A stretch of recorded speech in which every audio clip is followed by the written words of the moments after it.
मैं रजनी अग्रवाल भक्त का भाव में आप लोगों का स्वागत करती हूँ।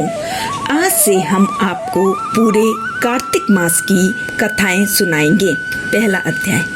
नैमिषारण तीर्थ में श्री सूत जी महाराज 88,000 सौनकादिक ऋषियों से बोले, अब मैं आपको कार्तिक मास की कथा विस्तार से सुनाता हूँ, जिसे सुनकर मनुष्य सब प्रकार के पापों से छूटकर अंत समय में वैकुंठ को प्राप्त होता है। एक समय देवर्षि नारद कल्प वृक्ष के पुष्प को लेकर द्वारका पहुँचे।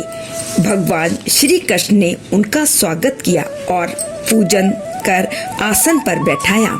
नारद जी ने कल्प वृक्ष के वे सुंदर पुष्प भगवान को भेंट किए। भगवान ने सभी पुष्प अपनी रानियों में बांट दिए। उचित आदर, मान और सत्कार पाकर नारद जी लौट गए।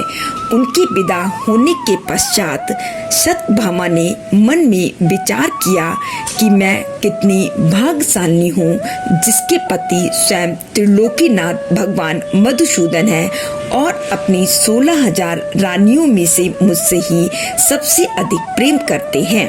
कोई प्राणी पृथ्वी पर जिस कल्प वृक्ष की कल्पना भी नहीं कर सकता, वही कल्प वृक्ष प्रभु की कृपा से मेरे आंगन में लगा हुआ है।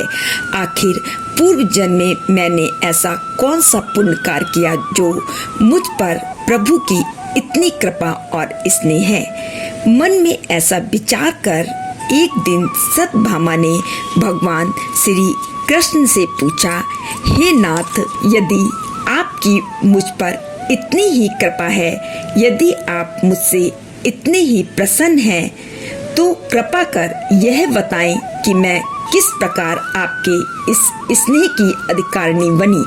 अर्थात पूर्व जन्म में मैंने ऐसा कौन सा शुभ कर्म किया था जिससे मुझे आपकी अर्धांगिनी बनने का सौभाग्य प्राप्त हुआ और आपके साथ करुणासीन होकर ब्रह्म एवं इंद्रलोक के आवागमन का अवसर प्राप्त हुआ। हे स्वामी, मैं पूर्व जन्म में कौन थी, मेरे माता पिता कौन थे?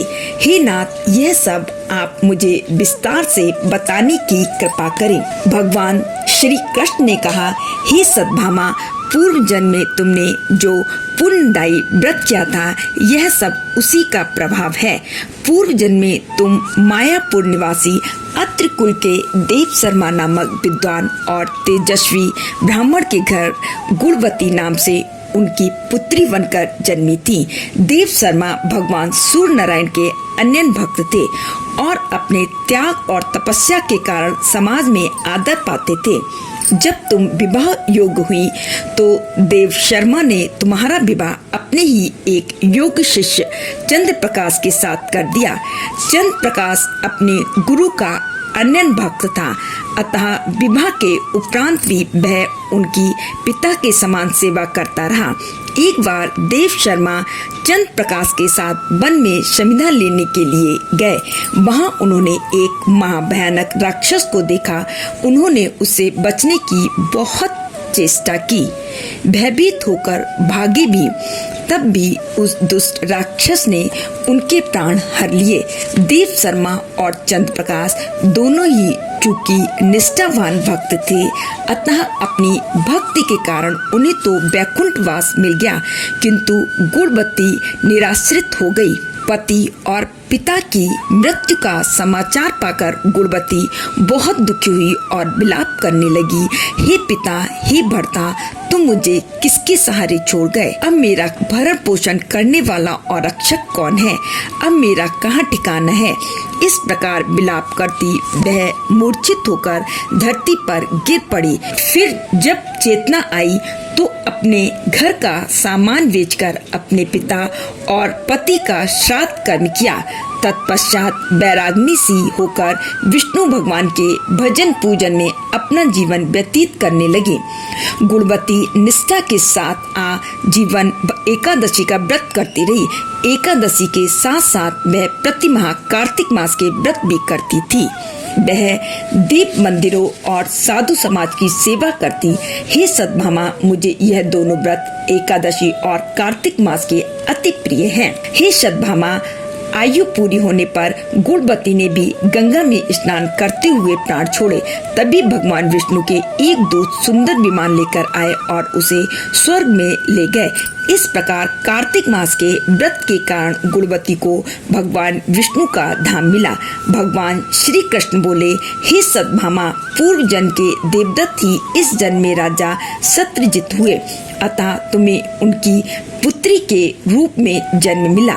पूर्व जन्म की गुणवती तुम ही हो, क्योंकि तुमने भगवान विष्णु के प्रिय व्रत किए थे, इसी से इस जन्म में तुम्हें मेरा साथ मिला, अतः तुम्हारा सौभाग्य अखंड होगा। हे प्रिय, जो पूर्ण श्रद्धा, भक्ति और विधि पूर्वक कार्तिक माह के व्रत करता है, वह मुझे तुम्हारे समान ही प्रिय होता है। दूसरे जप तप यज्ञ एवं दान आदि कार्तिक मास के 16वें भाग के बराबर भी नहीं होते हैं। पहला अध्याय यही समाप्त होता है। अब हम आपको आगे दूसरे अध्याय की कथा सुनाएंगे। राधे राधे।